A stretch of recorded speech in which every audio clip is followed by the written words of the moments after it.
امید ہے آپ سب اپنی زندگی میں خوش ہوں گے۔ آج کی ویڈیو برین ٹیومر کے بارے میں ہے۔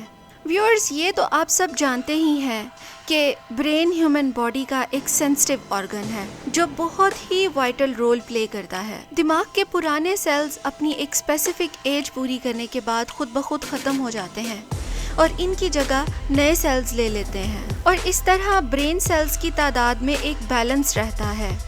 لیکن اگر نئے سیلز بہت زیادہ بننے لگیں تو یہ ایکسٹرا میس کی شکل اختیار کر لیتے ہیں جسے ٹیومر کہتے ہیں۔ برین ٹیومر کی 3 ٹائپس ہوتی ہیں: بینائن ٹیومر، میلیگننٹ ٹیومر اور کوروئڈ پلیکسس کارسینوما۔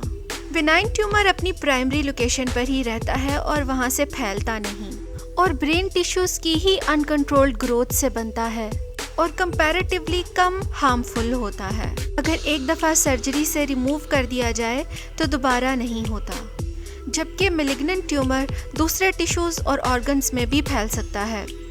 یہ زیادہ نقصان دہ بھی ہوتا ہے اور سرجری ہونے کے باوجود دوبارہ ٹیومر بننے کے چانسز بھی ہوتے ہیں۔ کوروئڈ پلیکسس کارسینوما برین ٹیومر کی ایک ریئر فارم ہے جو زیادہ تر بچوں میں ہوتا ہے اور دماغ کے کوروئڈ پلیکسس میں ہی گرو کرتا ہے۔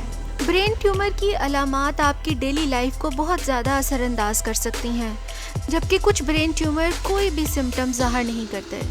اس کی علامات میں شدید سر درد ہے جو کچھ منٹس سے کئی گھنٹوں تک پرسسٹ کر سکتا ہے۔ چونکہ آپ کا برین آپ کی باڈی کے بیلنس کو برقرار رکھنے کا رول بھی پلے کرتا ہے، لہٰذا برین ٹیومر کی ایک علامت کلمزی موومنٹ یا بیلنس پرابلم بھی ہے۔ اسی طرح آپ کا دماغ باتوں کو سمجھنے اور پھر اس کے مطابق جواب دینے کا بھی کام کرتا ہے، لیکن برین ٹیومر کی وجہ سے مناسب لفظوں کی تلاش میں مشکل پیش آ سکتی ہے یا کنورسیشن اور سپیچ ایشوز ہو سکتے ہیں۔ برین ٹیومر آپ کی پرسنالٹی اور بیہیویئر کو بھی چینج کر سکتے ہیں۔ اگر کوئی ایسا شخص جو بہت زیادہ بات چیت کرنا پسند کرتا ہے، برین ٹیومر کے بعد ہو سکتا ہے کہ وہ ڈل اور بورنگ ہو جائے۔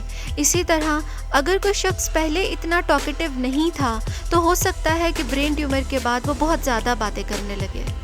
برین ٹیومر آپ کی آئی سائٹ کو بھی افیکٹ کرتا ہے۔ نظر کا دھندلا پن بھی برین ٹیومر کی ایک علامت ہو سکتی ہے۔ اس کے علاوہ سیئرز اور جسم کے کسی حصے کا سو جانا، مطلب نمنس، ویکنس، مسلسل فٹیگ اور یادداشت کا کمزور ہو جانا، یہ سب برین ٹیومر کی علامات ہو سکتی ہیں۔ برین ٹیومر کی کوئی خاص ریئل وجہ نہیں ملتی، لیکن اگر فیملی ہسٹری میں کسی کو برین ٹیومر رہا ہے تو 5% چانسز ہیں کہ وہ نیکسٹ ٹرانسفر ہو سکتا ہے۔ اس کے علاوہ ویک امیون سسٹم اور سر پر شدید چوٹ اس کی وجوہات ہو سکتی ہیں۔ اگر کوئی شخص کسی ریڈیو ایکٹیو ایلیمنٹ یا ریڈیشنز کے ایکسپوئر میں زیادہ رہتا ہے تو یہ بھی برین ٹیومر کی وجہ بن سکتی ہے۔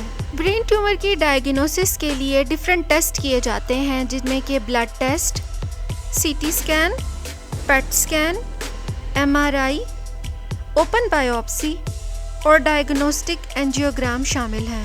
برین ٹیومر کا ٹریٹمنٹ سرجری کے ذریعے کیا جاتا ہے، جس کو کرینیوٹومی بھی کہا جاتا ہے، جس میں برین ٹیومر کو ریموو کر دیا جاتا ہے۔ ساتھ ہی ساتھ اس بیماری کو ٹریٹ کرنے کے لیے کیمو تھراپی اور ریڈیو تھراپی بھی کی جاتی ہے۔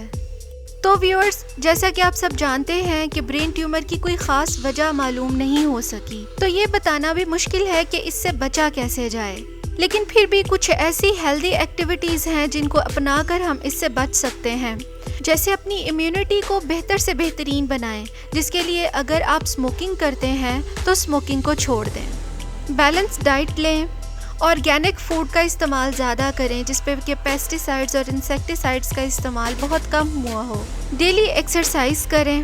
اس کے علاوہ ریسرچ سے ثابت ہوا ہے کہ موبائل فون کا بہت زیادہ استعمال اور اس کی ریڈیشنز کا بہت زیادہ ایکسپوژر برین ٹیومر کی ایک وجہ ہو سکتا ہے، لہٰذا موبائل فون کا استعمال صرف ضرورت کے وقت کریں اور ہر طرح کے ریڈیشنز کے ایکسپوژر سے بچیں۔